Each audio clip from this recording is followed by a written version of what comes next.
Makes a Pixar movie a Pixar movie. First, its roots are based in the work of Walt Disney. Story is king. Story is the most important thing. You want it to really resonate with the audience. Frank Thompson and Ollie Johnston always talked about pathos is the emotion that they always were striving for with the movies. You want the movies to touch people. And that really is kind of the hallmark of Walt. Make them funny, make them beautiful, make them scary, but in the end you want that heart of the movie to be so strong. We want to make things that you just haven't thought of before, yet it's familiar to you. When Steve came in to buy our group, he was so blown away by the talent of the group. That's what he was investing in.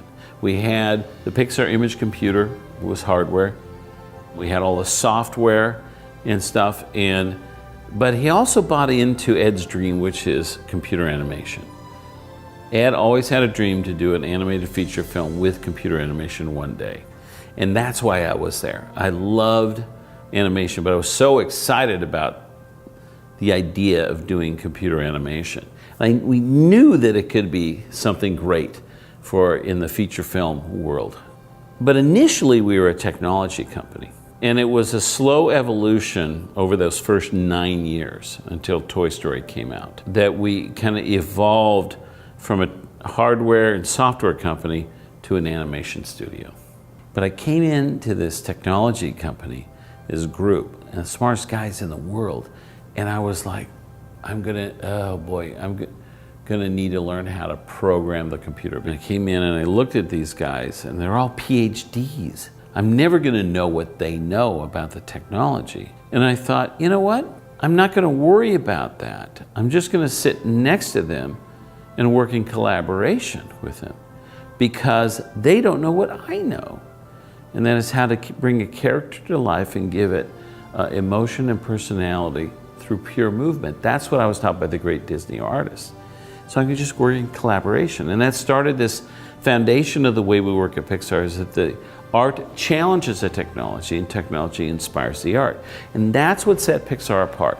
We've added technology to do fur and hair, of clothing, of incredible advances in effects like water and fire and smoke and all those things that come with these advances, and incredible advances in how we can render skin, the realistic bounce light that comes from the reality of things. And so you can get a movie like now, The Good Dinosaur, which is just breathtaking. You look at it and it's real as any movie that's ever been made. It looks so believable. But it's all based upon these early advances that Pixar did. Because what we were striving to do is to study what the audience is used to seeing up on the screen. Say, let's get that into our system. And then we were able to, to make things that the audience knows doesn't exist, but boy, it sure looks real. We all know that when we were kids, we left the room, our toys came alive. We knew that. That was a truth. And also then when we started developing Toy Story, we thought about that truth, but we also said we want to pull in the toys that we were familiar with as kids, but then show the world that we know, but from a toy's point of view, and now it's all new. What's special about Pixar is that people are so dedicated to the studio as a whole. It's a studio of pioneers.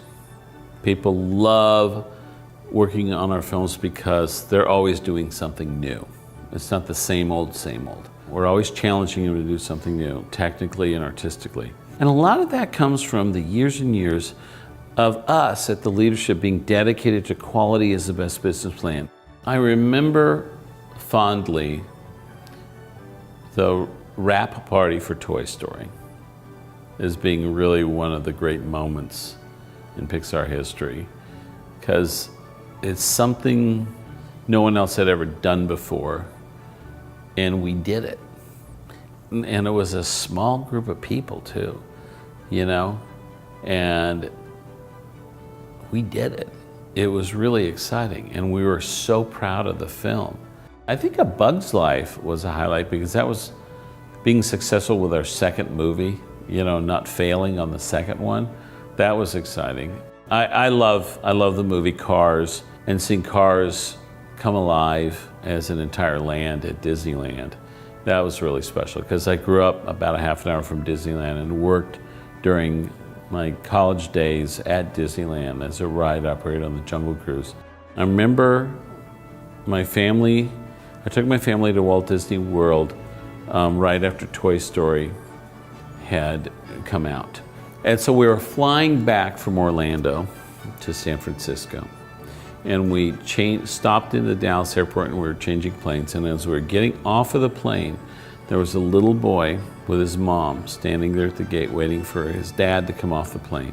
And he was holding a Woody the Cowboy doll. And I realized at that moment that that character didn't belong to me anymore. It belonged to him.